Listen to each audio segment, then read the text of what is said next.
Hello everyone. Today our case is Whirlpool Corporation, and this case is totally about the concept of reverse logistics. And before going further in the case study, I would first like to give you a brief about what is reverse logistics. So reverse logistics is nothing but basically a backward cycle. And by backward cycle, I here mean in the normal way, what happens is that the product or commodity is manufactured and then through various channels it reaches the end customer. But in reverse logistics, the totally opposite happens of that. Now, the product or commodity from the end customer reaches back to the manufacturer, and the reason could be such as that the product was faulty, it was damaged, and many more. Now, coming to the current state. As per the current situation in Canada, each and every appliance manufacturer and brand owner has to take responsibility under the new legislation, which is being imposed to govern two things. First is the recycling of products, and second, the end of life collection. Now, Whirlpool, who's also the market leader in the segment of appliances in Canada, really needs to respond to this new extended producer responsibility legislation as fast as possible. And in purview of that, they are focused on analyzing the current situation and evaluate the options available to them as per the new legislation.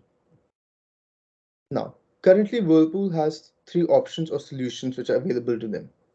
First, establish their own industry funded organization through a closed loop system. Second, join industry funded organization. And third, fight against the EPR legislation. And now Whirlpool needs to heavily analyze all of these options, consider all their pros and cons, and then choose the best option available to them as per the current circumstances. Now coming to the problem statement. With this new legislation coming up, three major issues have evolved and these need to be addressed by the appliance manufacturers such as Whirlpool. First issue is compliance. As the new legislation requires tracking down the life cycle of old appliances to meet the diversion targets. And in most cases, it is very complex to do that, as the legislation requires the diversion targets to be 75% or higher. Next, the second issue is the manufacturers have to now compete with unregulated recyclers. Now, with this new legislation, what happened is that the manufacturers who are under the strict IAN jurisdiction have to discard. There is a ban on discarding of appliance waste in water, but there is no such rule or regulation for plastic and steel which could be actionable. But now for the unregulated recyclers, they have no one governing them. And so it is very easy for them to bypass all these rules and regulations. Now, coming to the third issue, which is continuous improvement in the domain of waste material. It is very essential for every manufacturer to have a vigorous process in operation so that they can maintain the balance of ozone depleting matter during their manufacturing processes. And this is under the strict jurisdiction of both government agencies as well as provincial laws. Because every time the manufacturing process is going on, the ozone layer is depleting. And with these strict rules and regulations, this has really affected the speed of the ozone depletion. And now I would like to go to key alternatives and ask Linda to take over. Hello everyone. So as we know, there are three options for Whirlpool to choose from. The first one is joining the industry funded organization. This will allow the company to focus on their current business operations since any action on the ERP will be taken collectively by all the members of the organization. So, so they can invest their time on their current operation. If not, they had to fulfill their invest their time on ERP fulfillments. Sorry, EPR fulfillments. But this comes with advantages and disadvantages. So the one advantage is that it saved their time, but the disadvantage is that they are working together along with their competitors. So as of Whirlpool, they produce substances that can be substituted like substitutes of harmful substance like mercury in their appliances to form a greener products. But the benefits of these will be shared with their competitors if they're joining the IFO. Hence, it's not much recommended solution, but still they can, because this forms a healthy competition as well.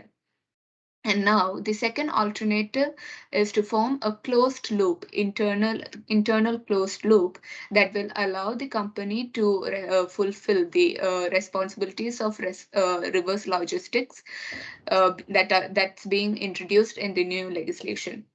So, what the first option inside the closed loop will be, the company can encourage their customers to opt for repairs instead of replacements for products that are used below 7 years. So, as we know, the Whirlpool company has like the most of their products have a lifespan for 7 to 20 years. And so this will be also preferred by the customers because replacements are costlier than repairs. So this can be done by, they can have, this can be done with the help of the company having tie-ups with local repair shops. Now, the next thing under the closed loop is the next option is to involve scavengers who earn a living by collecting these landfills and sell them.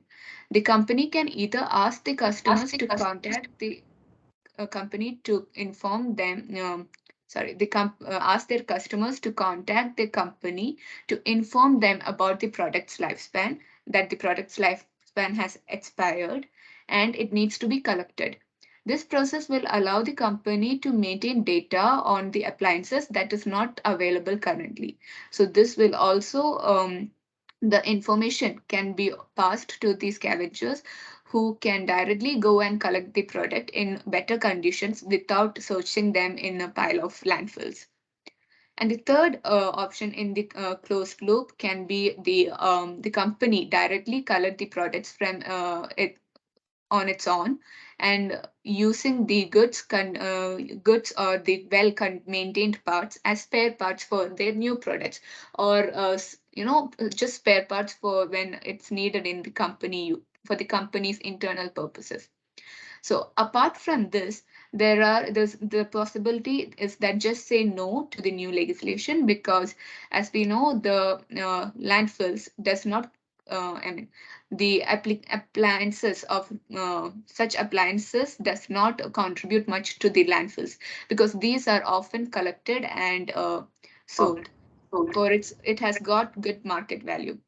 But it is difficult to prove this to this point to the municipality, because apart from these possibilities, the company can join the request for no legislation.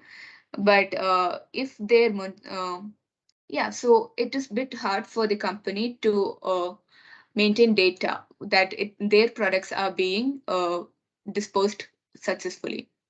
Now, the next slide will explain the decision criteria.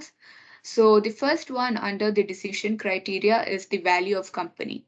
So before finalizing their decision, the company should evaluate how the process adds value to the company and what should be their investment in the process. So having an answer to this question will allow them to understand if the EPR responsibility adds value to the company's reputation, or if it has a benefit to the company.